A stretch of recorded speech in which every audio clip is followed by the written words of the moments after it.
Yeah. Awesome. Okay. Ready? Yep. Let's go. Let's laugh. We are imperfect after all. Okay. Hello and welcome to the Imperfect Us podcast. I'm Leanne Camilleri. And I'm Lisa Downs. As hosts of the Imperfect Us podcast, we share relatable stories that celebrate we are all perfectly imperfect humans leading perfectly imperfect lives. We discover practical and evidence-based strategies that draw on the science of well-being and positive psychology that help us to uncover the barriers that might hold us back from being our authentic selves and turn them into opportunities so that we can show up more consistently, doing what we really aspire to do and who we want to be. We acknowledge the Wadawurrung and the Kaurna people as traditional custodians of the beautiful lands on which this podcast is being recorded. We pay our respects to elders past, present and emerging, and extend this respect to other First Nations people who are here with us today. So, let's get started. Hello, and thank you for joining us today. In today's episode, we're speaking with our amazing guest, Daniel Flynn, who is the co-founder and managing director of one of Australia's most successful startups, Thank You. He co-founded Thank You at the age of 19 with his girlfriend and now wife Justine and his best mate Jared Burns.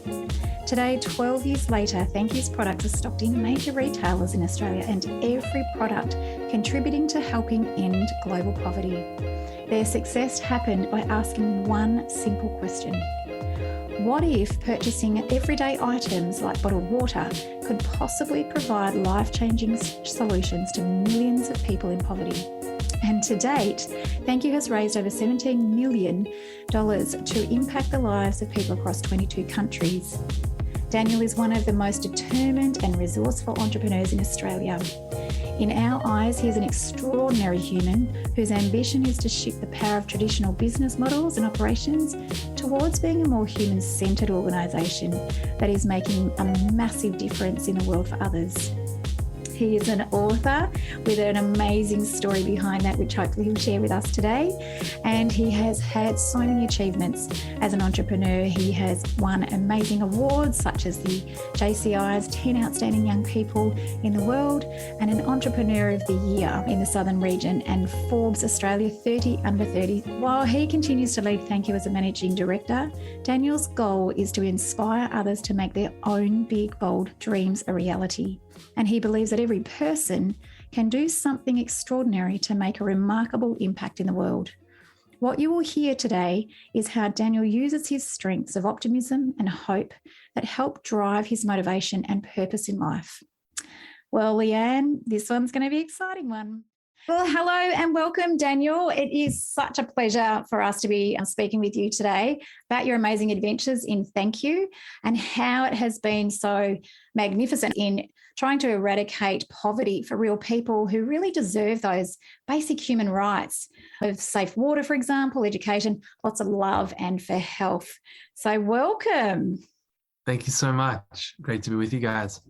Well, firstly, Daniel, we'd really love to know a little bit more about what inspired you to bring Thank You into the world. Yeah, it's a great question. Think back of my upbringing, my parents definitely did a good job at, making us as kids aware of the world and little things like we'd sponsored a child through World Vision and, it was definitely part of the conversation, but I couldn't tell you that at sort of my teenage years, I was ready to go to this mission we're on now. In fact, I was very focused in business, fascinated by, kind of how markets worked in economies and got really, really locked on this idea of property development, building big buildings and skyscrapers. And I ended up studying that just as I stepped out of school. So here I am heading in a very different direction to Thank You.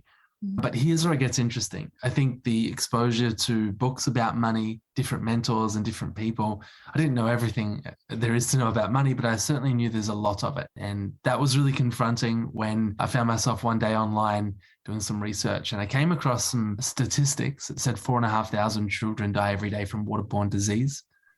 And yeah, it's a confronting number, but honestly, I could barely comprehend it. I grew up in Melbourne, Australia. I've never had dirty water as an issue that kills people. I know, and as I click in and watch stories of kids and hearing their story really moved me. But when I considered what if that was me, that's when it just hit home. I thought of my sisters, Jess and Mel, and I thought of them dying from the water I collected them. And I share this story often, but it's because for me, it was a moment of realization that this is so wrong. These aren't just numbers on screens. These are people's lives. And if it was us, man, we'd be doing everything we could to try and stop that happening. So I think that combined with this weird sort of focus in business and money is uncomfortable. I read back in 2008 that we spend $50 billion on bottled water, which is ridiculous. Today, $350 billion on bottled water. But if you zoom out to consumerism, as consumers, we spend $63 trillion a year on consumer product. And so when you look at that and then you look at extreme poverty, it's hard to comprehend that we live in one world with these two extremes existing. And in 2008, there was this idea born out of really a passion for business and a deep discomfort about the state of the world. And this idea of what if there's a bridge between these two extremes, and what if consumerism, the stuff that we're buying all the time, what if that could right or wrong? You know, an inequality gap so big that we believe it shouldn't exist. So that's a bit of where it came from. And thank goodness that you did, because it has really changed a lot of people's thinking and also people's, I suppose, behaviours in how they purchase things. Why are they purchasing? Is it just because that's what they want, or to make more money, for example? Or do they want to have a bit more of a purpose and a benefit mindset in what I'm buying is actually making a contribution to something better? I love that. We do too. And I think this is the exciting thing about social enterprise and the whole space. You know, it's using business for good. Such a powerful idea. And such a human-centered approach too. Yeah, absolutely. And that whole attachment to meaning and purpose. As a consumer, I'm purchasing, one of your products and knowing that it's doing good somewhere in the world. And I think that's important and helps me to flourish or helps people to flourish because they're doing something bigger than themselves. Yeah, it's cool to hear you say that. I mean, that's the dream. We love, I remember Justine, my co-founder, and we're also wife. Now we're married. We were dating at the time when we started, but once asked by these business consultants, if you could sum up thank you in one word, what is it? And we're all pretty quiet, but she just shot off empowerment. It's this idea of empowering consumers and also empowering those who are in extreme poverty to help them on their journey out. And just thought, gosh, it's very profound because deep down, I think we all do want to do good. Life is busy. Our own little bubbles that we're in are chaotic and at times all consuming. So let's get ideas like thank you, and there are many others to sort of cut into the bubbles and help us all look up, look out, and help more. And the ripples are so much bigger, aren't they? Yeah. When you're feeling like you're actually having an impact on others rather than just an impact on yourself. Yeah. Daniel, in season 1 of the Imperfect Us podcast, we've been talking about how our hardwired automatic negative thoughts or self-doubt can hinder or, help us when we show up in the world. And we're wondering if you could share a story of when you've experienced those loud and annoying negative thoughts and what you've learned about yourself at the time. Yeah. Well, that's a very deep question. I think it's an important one. I think it's important to acknowledge that everyone goes through that. And I think the illusion sometimes of life is that, man, there's a few people out there, they just don't have this phenomenon and they've kind of got a free pass. But I'm yet to meet anyone like that. And even some of the people I've looked up to most have been generous enough to be vulnerable and share their own kind of inner battles. And I'm thinking, oh, wow. We're all very human. For me personally, there was actually a lot of deep work over the last few years. And, the startup journey of Thank You was wild. Chapter 1 took off. And living it was fun, but also came with so much pressure and doubt. And I remember thinking I had this big sort of underlying fear of failure. And, what if I failed as a leading this? What if we failed? And these thoughts would sort of play around pretty heavy at times. I remember Justine said, oh, you should talk to someone about it. And I don't know about you guys, but I always thought, I've got friends and I've got great people in my life and mentors, I'm fine. But I ended up booking a session. It was going to be a one-off with this psychologist. And it's great, man. We sat down and I reckon he knew I wasn't coming back. And I wasn't. I was just sort of, have a chat with someone. We did this one session, and I was explaining where I thought my head was at. And he said, Daniel, I'm not sure you have a fear of failure. And I don't usually say this in the first session, but I wonder if you have a fear of rejection, afraid that people will reject you. And as he said that, I don't know what happened, but I just started crying. Like I don't know. It was like relief or something. But anyway, I drive back to the office. I'm still crying. I get in my next meeting. My assistant, she's incredible. She knew obviously about this session, but she's like, your eyes, Daniel, like she's pointing at him like I look like I'd been crying. So we learned to like book that session outside of work or, at the end of the day. But man, we got on this really deep journey, really profound, looking back over the stories, we tell ourselves, or the story, I told myself. And it turns out some of the stuff can start really young, but it grows. And so I think I've been on a journey of letting go of a lot of that, of, changing that narrative and certainly working my way out of that sort of people pleasing, trying to make everyone happy tendency that I think for me has been a struggle. It may not be for everyone. Some people seem fine to not care what anyone thinks. And that certainly hasn't been me. But what I've loved is the journey. And I think it's hard because when you're moving forward with life and it is busy, or you have a project you're working on, it's all consuming. This is the soft stuff that you think, there's no time for that. We've just got to keep moving. But I actually think this is the stuff that will, give us the strength and myself as well to lead through the next few chapters, which I think are going to be pretty epic. When I read your story, I was really impressed by, when you talked about some of the challenges that you experienced, things that you didn't realize that needed to happen, and those learning experiences that you refer to, I guess these are some of them. And you can experience the self-doubt through that journey, but there's also, with all of that challenge comes a great depth of learning. Yeah. And I think for us, there's a book, chapter 1 with our story, but, there are so many lows in that book. There's a few highs as well, and they're pretty fun, but there's so many lows, and I never loved living them. But on reflection, it was the learning process. And actually some of our highs could never have existed because we learned some things during these really tough, prolonged periods. And it was those learnings and those like adaptions, and that's what led to the design of ideas that became our kind of mountaintop moments that we get invited to conferences to and podcasts and talk about this happened and that happened. So I think you're right. This observation of learning, it's found in these at times lonely or hard places.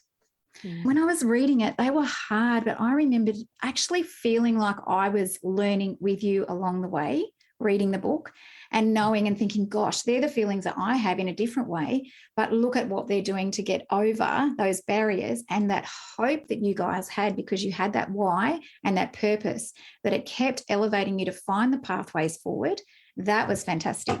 In your book, in chapter 1, you share lots of those early days of thank you and how people consistently told you that you were either too young or you didn't know and you'd never be able to do it. And I'm just wondering, can you share with us some of the ways that you overcame some of those negative opinions? I actually think there's a beauty in youthfulness, which is often associated with age, but I think it is a mindset that can be adapted throughout life. But actually, the older I'm getting, I'm realizing the harder it is. Like, it's so easy to go straight to the reality. And there was this sort of youthful optimism, and gosh, that was a gift. And actually, it's something we still fight for. And, I look for ways to kind of get refueled so that I can wonder and be curious about possibility. Yeah. I tell you, it's a wrestle. And it's funny you ask this question because there's some stuff we're wrestling now. People have said, oh, you can't, or that hasn't been done, or it's a cool dream, but are you really going to land it? It's been a long time. And, there are moments where it was in chapter 1, but even now, the wrestle. And it is a wrestle. And this week, if I'm being totally honest, I'd love to not have the wrestle. Can't we just sail off into the sunset after chapter 1? People loved it. Wouldn't that be great? But this also comes with the idea of progressing and moving forward. And thank you, we want to move forward. We don't want to stay where we were. And one of the prerequisites, one of our values, in fact, which is we forge bold new paths forward.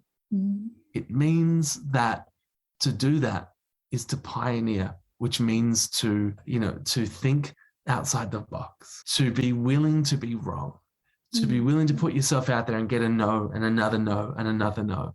These are some of the traits. And so often we all, I think, admire pioneers in every sphere of society.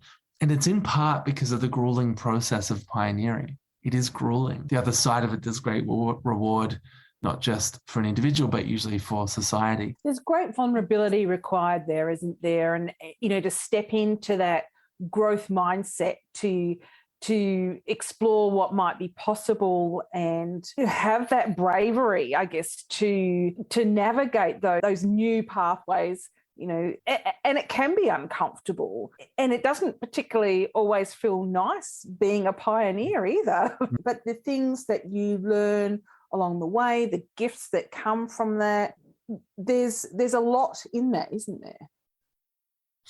Yeah, look, there is, and it is uncomfortable, but it is you learn a lot. The rewards are there for everyone, and that's certainly something we've learnt.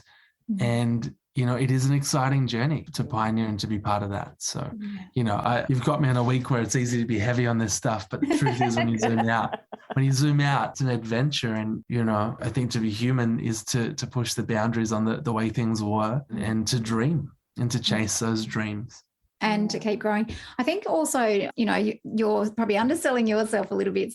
Well, I'm going to add this in, is that thank you. You also do that together.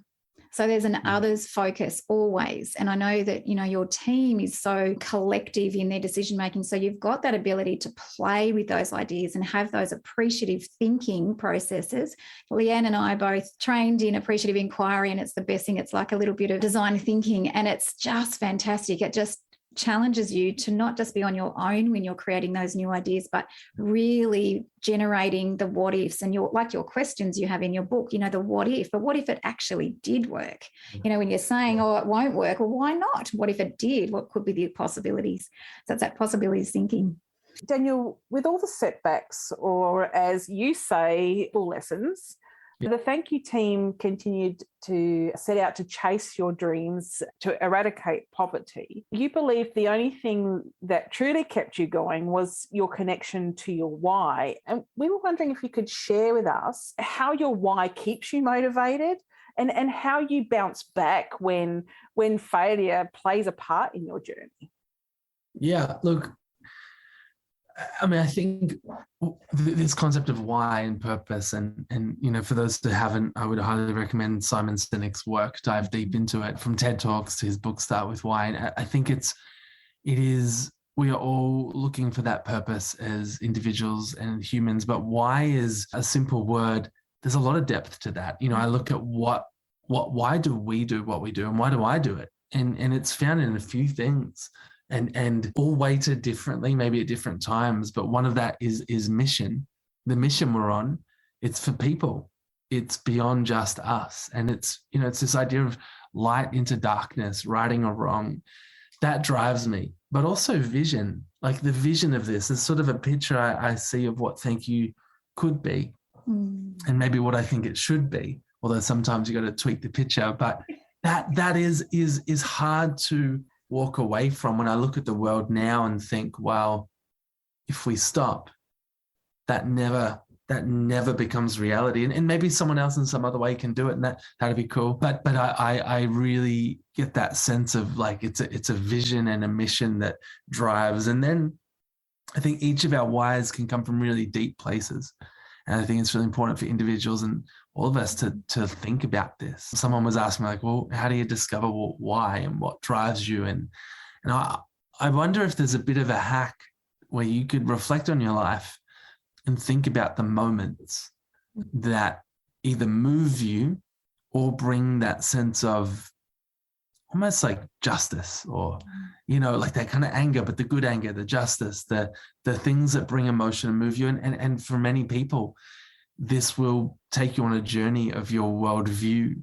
In my case, you know, I grew up with and, you know, really walk out this faith perspective of the world. And this idea of faith is part of that. And then family, which is now growing, went from Justine and I to now I have 2 kids, Jed and Jordan.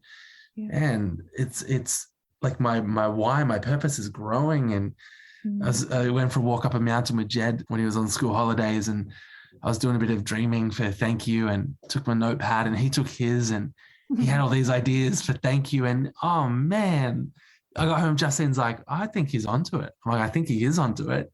He's 5 or 6, but what I loved about it is he was dreaming like a kid, and I want to do that more and more. But also I think even just in this idea of what's the world we want to create for our children, what's the dad I want to be, like these are all things that make up this intricate thing. And so when you get knocked back, well, there's a series of things in that, from mission to vision to the man I want to be, not always am, but want to be, to the ideas I believe in, the faith inside me. And so, you know, it's good because it means a setback has actually got a bit of pushback in you against it. And so I think it's worth figuring this stuff out and writing it out and talking to people about it too. I love that your boy, you know, did that.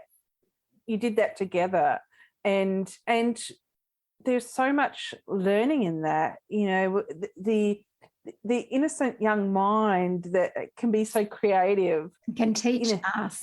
Yes, beautiful, absolutely beautiful. I'm wondering, was that Mount Coolin that you were climbing? Oh, very good. No, it was close. Emu Mountain, which was the smaller little version, not too far away from Mount Coolin. But it was a special day, and yeah. Based on our conversations today, can you recommend a book or a podcast or a TED Talk to our listeners to find out a little bit more about what you're doing, or maybe some of the concepts that you're bringing up in your business?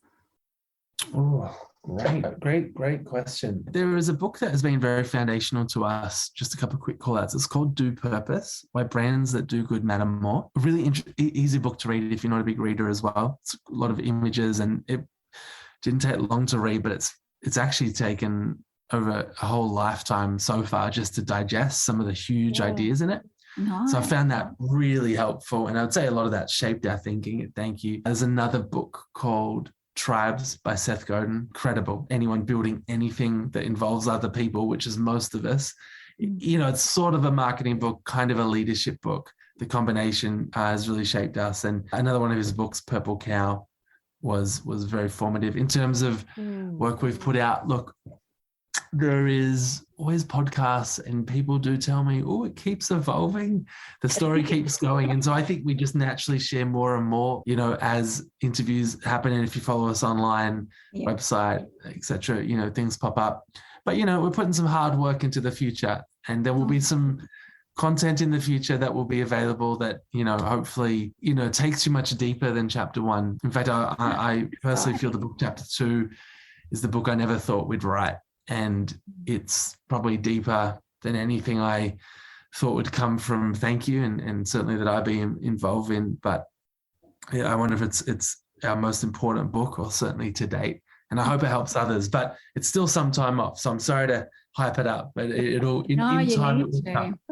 It's a beautiful thing to share that mission and your purpose going through, but also to help others to see things differently as well. And I think that's important. I think ultimately, if we asked everybody in the world, what is it that you hope for? I think it's to make the world a better place. And I wonder if they think that, but how do they articulate that? And what action might they take to do that? Daniel, as we come to the end of this wonderful conversation, we thank you so much for your time. What's the best way to find out more about how we can support Thank You to further your positive impact in the world? That's a cool question. So the The quick answer is, so obviously product is available, and do not underestimate not just buying it, but the sharing of that. You know, the way really big brands win is through huge kind of these ad dollar machines that I'd love to say they're not effective, but they are very effective. And so we don't have that. And so we really rely on people telling people. And, you know, I still do it all the time. And someone's like, oh yeah, the hand wash. Yeah. Do you know what they do it? Thank you. No, I tell them and they're like, oh, that's amazing. I'm like, that it is amazing. And you should tell more people, right? So getting the word out is really helpful. We also have online, you can join our launch team. For those that have already joined, thank you. Sorry, we haven't launched a lot lately, but you know, it's quite a disrupted world and all the plans seem to take longer, but we are in our future launching new things, new ideas. And, you know, we've just recently launched a video about how we give and some of the challenges around giving and philanthropy. It's titled The System's Broken, We Help Break It. And if you're interested in or know people interested in giving to charity, it's a really important look at it. Some things we've learned and things we've changed. And if you can help share that, that's great. But in the future, that little launch team group, which is growing, will be part of and an integral part of new things we launch. And I think after this whole journey, we thought, gosh, people have been the secret. We need to regather people and then, you know, in time, launch the right things and take this to the next level. Oh, wow. Congratulations on that, bringing others in. We know, Leanne and I, we've said we did our Masters of Applied Positive Psychology. So we've worked a lot with the research in how you build cultures of significant change.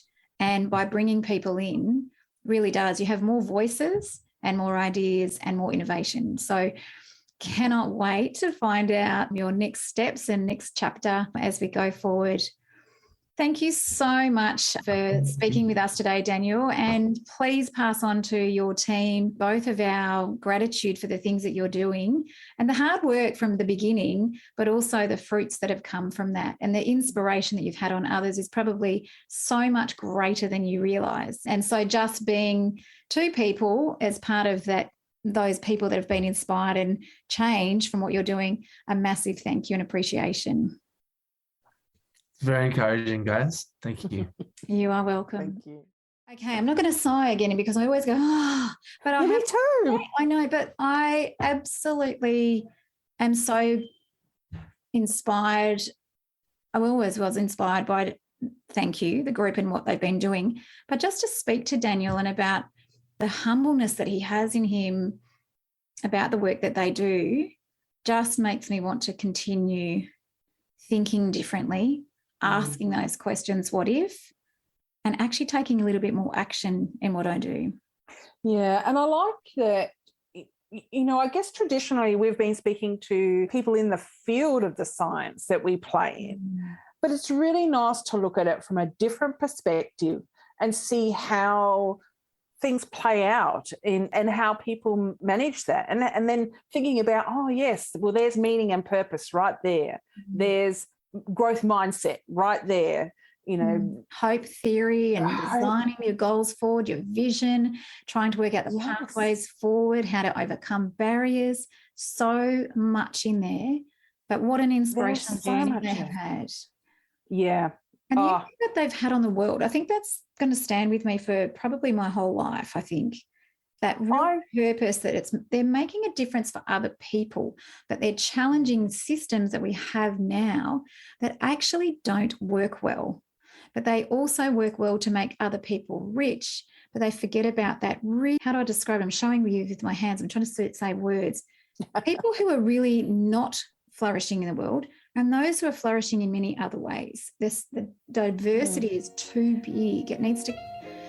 You know, how do we influence? But I guess that's the part we play as consumers by purchasing something, you know, by supporting an organisation like this. I guess we are tuning into our own meaning and purpose because we know that we can make a difference. And like you mentioned, you know, not everyone understands about the product.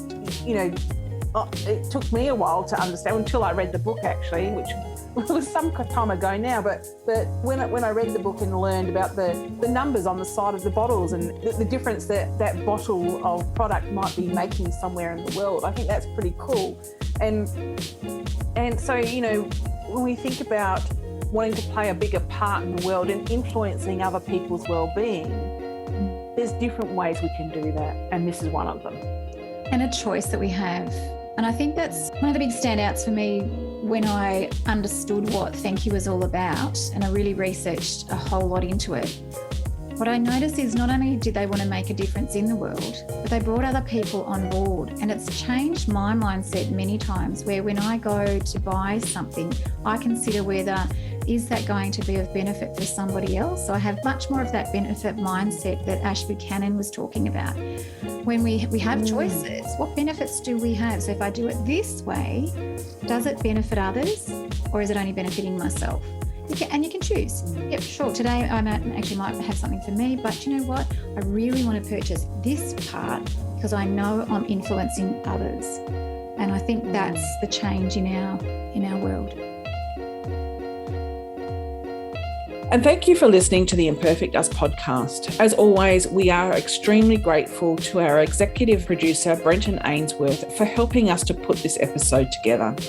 If you've enjoyed this podcast, please share it with someone you care about, and we would be grateful if you could rate this podcast on iTunes. To continue the conversation and see what we're up to, you can connect with us on LinkedIn. Just search for Imperfect Us. Bye for now.